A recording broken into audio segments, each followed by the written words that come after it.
Why do some parents tolerate their children even when they know they're actually doing wrong? If you are aware na mahilig mag-party ang anak mo, you know it's hard to believe that your daughter is not flirting. Akala ko talaga, alam ng iba dyan kung ano yung katotohanan. Kasi yun yung kinabubuhay nila, yung pagpiestahan yung katotohanan. Eh, ano na nangyari ngayon? That's really my job! And I'm proud of it. Kaya ngayon, we will expose all the lies of your daughter. Pagpepiestahan ba kamo? We will serve you that para malaman ng mga tao kung anong klaseng anak ang unika iha mo. Liar! My daughter is not a liar. Hindi kami titigil hanggat hindi napaparusahan at hindi nakukulong sa bilangguan at nabubulok ang inyong anak. Sisiguraduhin namin na pagbabayaran ni Ino lahat ng ginawa niya kay Trixie. Enough. Hindi natin dito makukuha ang sapat na hostage para kay Trixie. We will prove that our son is innocent.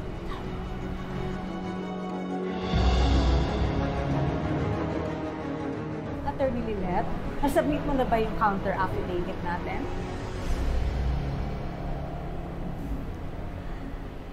Thank you nga pala ulit ha, na pumayag kang maging co-counsel sa case ng anak ko.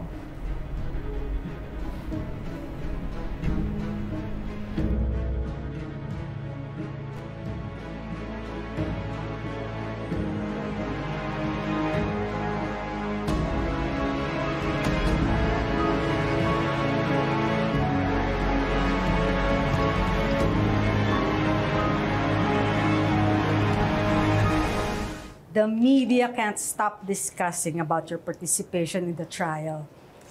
Laman ka ng dyaryo, online, and on TV. Look, a female lawyer who chose to fulfill her duty by not siding with a female victim. Okay. At tama naman, di ba? Mapalalaki o mababae, basta tama, yun ang ipaglalaban. Kaya, I think the media can help us win this case. Meron pa naman po tayong mga witness and pieces of evidence. Hindi naman po natin kailangan ng media para manalo eh. You don't get it, do you, Attorney Lilet? My son's case is a high-profile case. Hindi lang sa courtroom ang labanan dito pag umpisa ng kaso.